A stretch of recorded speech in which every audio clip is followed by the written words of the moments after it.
Welcome to Level Up with Winnie Sun.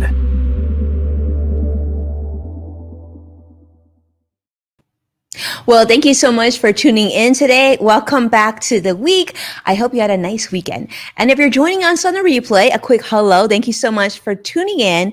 And do me a favor and include in the comments the word replay so I'll catch your view. And I also want to welcome my friends at Modern Mom, as we are also now streaming to you so that you can stay on top of relevant, important business and financial news. Let's start with how the market closed today. Okay, so the Dow closed up 27 points. NASDAQ was down, unfortunately, a whopping 341 points. And the S&P 500 was down 30 as well. As you might be wondering, what's happening and why is it that the market didn't perform as well today? Well, let me tell you, the market is actually getting quite nervous about Powell's testimony this week, as all eyes are on Fed Chairman Jerome Powell this week, as he's scheduled to speak twice, once for the Senate and once in the House panel this Tuesday and Wednesday of this week to Congress as part of his mandated semi-annual testimony. Investors are quite nervous about this. There's two big things driving the market's nervousness right now: rising bond yields and inflation fears. Recent financial market turmoil has given, the Fed quite enough, and investors are really paying attention to see what the Fed's direction is going to be. It's kind of like that Goldilocks effect. He can't change rates too high, but he's going to keep them the same way. There needs to be some sort of direction so that investors will know how to proceed going forward. So you're seeing that today. You're seeing that not only last week. We saw Friday was pretty lackluster day in the financial markets, and today we're seeing a big drop in the NASDAQ. So those of you who are investing, those of you who have money in the 401k, maybe in your kids' education account, you might be wondering what you should be doing right now. And we're going to talk more about that this week as we get more information coming tomorrow. And on Wednesday, I'll let you know what we're learning. But here's what I will say. Be really mindful of how you're invested currently. If you're invested long-term, your financial goals are long-term, and you're thinking, you know what? I just want to make sure that I'm still in a good situation. I would highly recommend getting a second opinion right now, looking through your investments and making sure you're situated correctly. And this is really a time to really consider getting a professional to help you. Investors are really worried about a too quick of a rise might force the Fed to tighten policy too quickly, while also if the Fed is way too complacent, this actually can pose overheating risks in the fixed income markets too. So a lot of people who are obviously invested in the financial markets are paying attention to this. And so just want to make sure that this is on your radar as well. Now, you may have also heard about President Joe Biden's pending taxes, right? You might be wondering, what do we know so far, and how quickly can we expect start to pay more in taxes here in the United States? This was actually a question that was shared with me earlier today on my segment with Mike Meeback from Fox Business.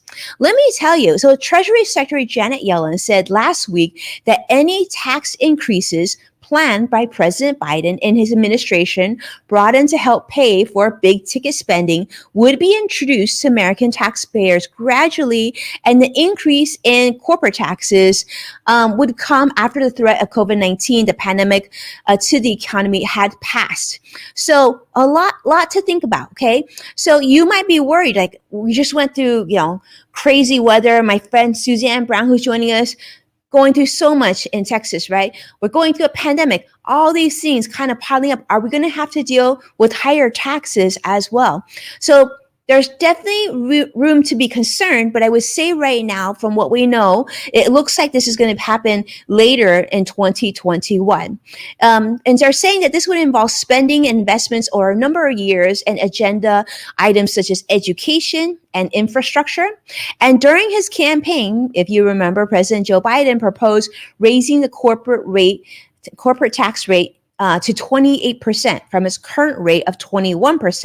And if you also remember, prior to President Donald Trump's 2017 tax cuts, the U.S. corporate tax rate was actually at 35%. Huge numbers, and certainly an area where U.S. businesses, which have already had to struggle because of the pandemic, are not looking forward to. So we'll see. There's been a lot of spending, as you know, and continue to talk about more spending because of the third round of stimulus support that's trying to pass. They're trying to pass this month so that we can get more funding to Americans in March. We'll see how that I guess, unveils itself, but really important to pay attention to. And you might be wondering, what can you do about it? Like, you're just going to have to deal with higher taxes. There's not much you can do. Believe it or not, there's actually a lot that you can do. So if you haven't already, I highly recommend looking into investing and sheltering more of your money into tax sheltered investments. We're talking 401ks, we're talking IRAs, things like that. There's a lot of other tools and investments out there that you may not have considered. So if you're thinking this direction, you want to put some money aside for yourself, you want to make sure you're protected tax-wise, highly recommend you reach out to a financial professional, and make sure to have these discussions sooner rather than later. These are active discussions that we're having with our clients right now. The other thing I want to talk about, and since my friend Suzanne Brown is here, this is almost like perfect timing. Huge. Also, hello, thank you for Brian Schumann for being here as well. You know, we've seen what happened with Texas last week with families scrambling physically and now financially. So you might be wondering, how does the average household prepare? Are there any ways to plan ahead? You know, I gave this a lot of thought because we've gotten a lot of questions about that. As you may know, we have clients across the United States as well as in other countries. And a lot of clients in Texas, in fact, a lot of family members in Texas. Here's what I want to tell you. If you're looking at this and you're thinking about your own family, your own situation, you might be wondering, how can I plan? So I'm going to give you a few tips I think that can benefit everybody, all of you that are watching. First off, want to make sure that you start saving in your emergency fund if you haven't already. Now, you've probably heard a lot of people talk about this, but maybe you've put this aside as sort of like something that you need to do later on. Or maybe you say, you know, my checking or savings could be my emergency fund. But I would say right now, you got to make this your priority. You know, this has got to be a priority. You may even have to delay some of your retirement savings right now, but really beef up on your emergency fund. What we need you saved up to is each adult in your household needs to have at least 6 months in living expenses planned, okay, and saved away. For children, we recommend at least 3 months per child. Now, I know that's a big, lofty number, and I don't expect you to do it overnight or even a short amount of time, maybe not even a month, but it should be something on your radar. It should be something you're actively saving for. Now, it's not to say that for those of you like, well, I really want to save for retirement, you might be able to do so at the same time. You know, you could put some aside for your emergency fund and then split that amount and put some of it into your retirement savings. But those of you who are a little bit younger and you have plenty of years, maybe 20 plus years until retirement, you might even want to consider putting this money into a Roth IRA if you qualify to go directly. If you don't, perhaps look at a backdoor Roth IRA. But contributed something like that would make a lot of sense because you'd be saving for future retirement. But in case of emergency, if you have to take from a Roth, you could actually take out part of what you contributed. Of course, this would be a last case scenario, but it's good to have. Second thing is, if you still have income and you have equity in your home, you should absolutely consider refinancing your mortgage and setting up a reserve home equity line of credit. That you don't use unless in case of an emergency. In fact, in most cases, I would say in an emergency, you would tap your emergency fund first, and then you would tap your home equity line of credit. Because currently, I have one, for example, on my house that we only use in case of emergency. My rate on that loan is less than 2%. So in case of emergency, it's a great vehicle for my family and I, instead of having to go into our 401k or our IRAs and whatnot. Really, those are accounts that you absolutely don't want to touch. And certainly I wouldn't want to touch my kids' education account. So think about that in mind, okay? If you have equity in your home and you still have income, you got to do this. You got to look into refinancing. And if you already refinanced and great, then definitely look into setting up a home equity line of credit that you don't tap unless it's an emergency. And make sure to, try and shop around and make sure you get a really great rate. I would actually recommend looking at some of the big banks. Some of the really big banks have really great home equity line of credit rates, and they don't have to handle your mortgage to be able to handle your home equity line of credit. So really important. Okay. And then you're not sure where to turn to and you want an opinion, definitely reach out to me. I'll be happy to give you who set up mine. Now, third, really important is to get your financial first aid kit set up and quickly. Now, there is a free PDF on how to do this at mybudgetworksheet.com. Okay, so if you go to that website, you can download a free PDF on how to set up your financial first aid kit. Now, lastly, I want you to review your homeowner's insurance policy. Okay. If you rent, you should also consider buying renter's insurance to protect your valuables, because the good news is for many homeowners in Texas, this is like the big case that we saw last week, right? A lot of the homeowners had actually homeowners insurance, because most cases the bank or your mortgage company required that you had it. And these Texas winter weather related havoc is usually covered, including burst pipes and things like that. That was covered.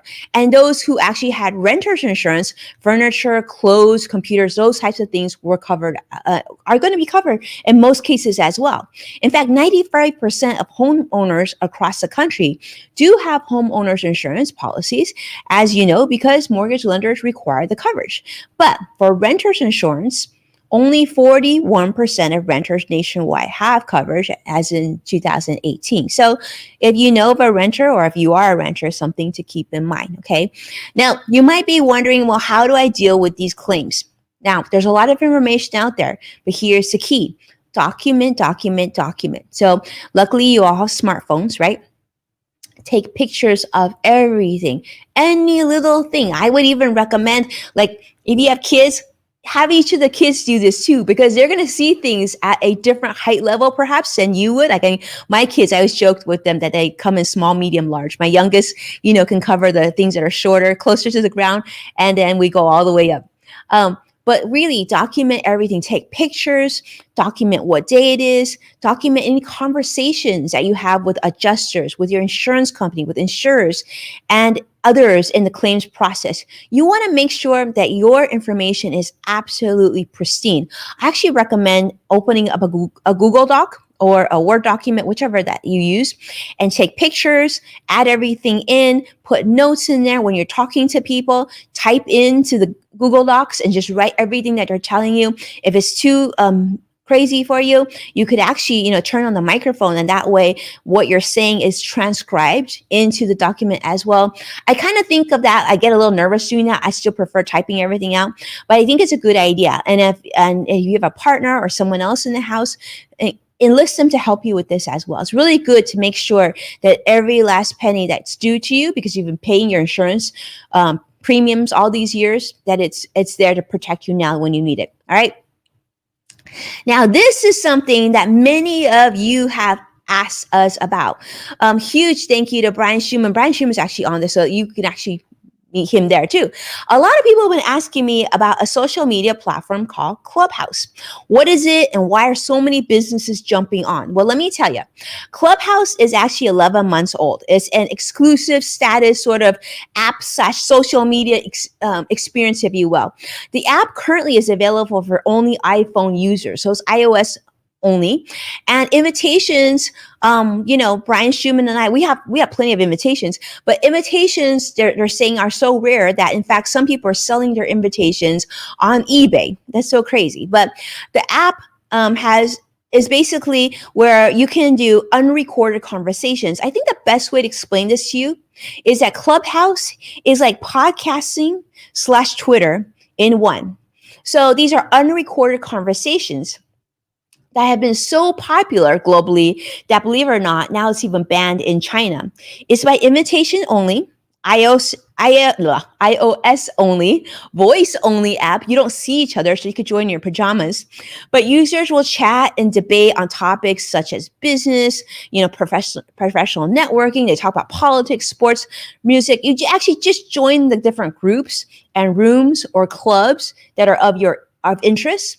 And what made it really popular really quickly is that celebrities and business leaders have jumped on to have these intimate conversations and discussions with their followers. So entrepreneurs are jumping on to share their businesses, and they're trying to attract new followers and new customers. So if you haven't tried it out yet, you might want to look into it, because a lot of people, including Elon Musk, Mark Zuckerberg, Oprah Winfrey, Drake, Brad Pitt, they even have jumped in. So if you're not in yet, definitely pay attention to it, especially those of you who are iPhone users. I actually have some invitations still.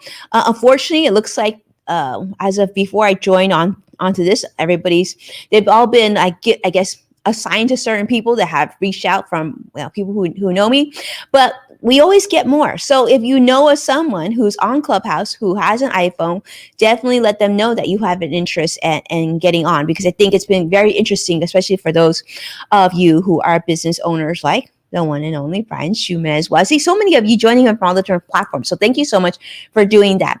So now you have here our live stream, which streams, as you know, on 6 different platforms, and now also on Modern Mom every day that the financial markets are open. Thank you so much for watching, supporting our program, and sharing the show with those that you love and care about.